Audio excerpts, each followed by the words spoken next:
एक फ़कीर हुए जिनका उनके नगर में बहुत ही ज़्यादा नाम था। नाम इतना ज़्यादा कि दूर दूर से लोग उनका आशीर्वाद लेने आते। उनके शिष्यों की टोली भी बहुत बड़ी, उनके मित्रों की टोली भी बहुत बड़ी। काफ़ी सारी बातें जीवन भर कहीं, बहुत काम की, लोगों ने बहुत आजमाया भी, सारा कुछ बहुत काम का, हर बात सत्य ही कहते। काफ़ी बुजुर्ग हो चुके थे, शरीर छोड़ने का समय आया। पहले ही घोषणा कर दी कि हाँ, अब मैं शरीर छोड़ने वाला हूँ। शरीर छोड़ने वाली बात से उनके शिष्यों में और आसपास के लोगों में काफ़ी हड़कंप मच गया। लोगों ने सोचा कि अगर गुरुजी शरीर छोड़ देंगे तो जो जीवन भर का उनका संकलन है, जो जीवन भर उनने किया, आखिर हम वो कैसे जानेंगे। इस बात को सुनकर लोग बहुत ही घबराए। ये बात गुरुजी तक पहुंची। जब ये बात गुरुजी तक पहुंची तो गुरुजी ने कहा कि ठीक है, मैं एक किताब लिख देता हूँ जिसमें मेरे पूरे जीवन के संस्मरण, पूरे जीवन के अनुभव होंगे जो तुम सभी के काम आएगी, और मैं इस निश्चित तिथि पर अपना शरीर छोड़ दूंगा। क्योंकि वो सच में ब्रह्म ज्ञानी थे तो उन्होंने ऐसा किया भी। अंतिम समय पर उन्होंने सबको बुलाया और अंतिम समय पर सबको बुलाकर उन्होंने अपनी किताब, जो किताब उन्होंने लिखी थी, वो उन्होंने अपने एक शिष्य और मित्र के हाथ में साथ में पकड़ा दी। सारे लोगों ने तालियां बजाईं। अब शरीर छोड़ने का समय नज़दीक था, लेकिन किताब देते ही साथ उनके चेहरे पर एक निराशा सी आ गई। इस निराशा को देखते ही साथ, या बिना निराशा को देखे जो भी था, जिस शिष्य के हाथों में उन्होंने वो किताब दी थी, उस शिष्य ने जलती हुई अंगीठी पर, मतलब जलती हुई अंगार पर, आग पर उस किताब को रख दिया।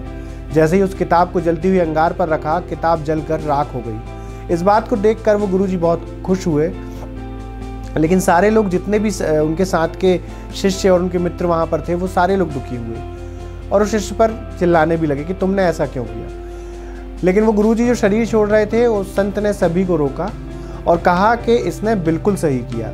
मैं आप लोगों को यही बताना चाहता था। उस किताब में कुछ भी नहीं लिखा था और वो किताब एकदम कोरी थी। कोरी हो भी क्यों ना, उन्होंने कहा कि सत्य हमेशा कोरा ही होता है, सत्य शब्दों में नहीं आ सकता। इसलिए मेरे शिष्य ने सही किया कि उस किताब को जला दिया।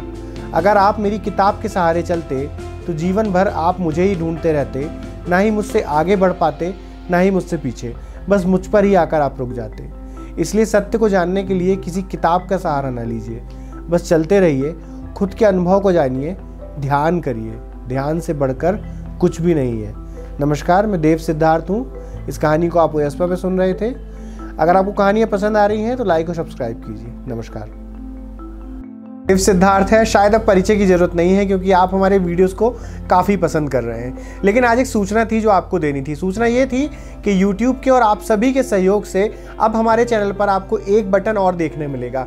पहले आपको सब्सक्राइब का बटन देखने मिलता था, अब उसके साथ आपको सब्सक्राइब के बिल्कुल बाजू में ज्वाइन लिखा हुआ मिलेगा।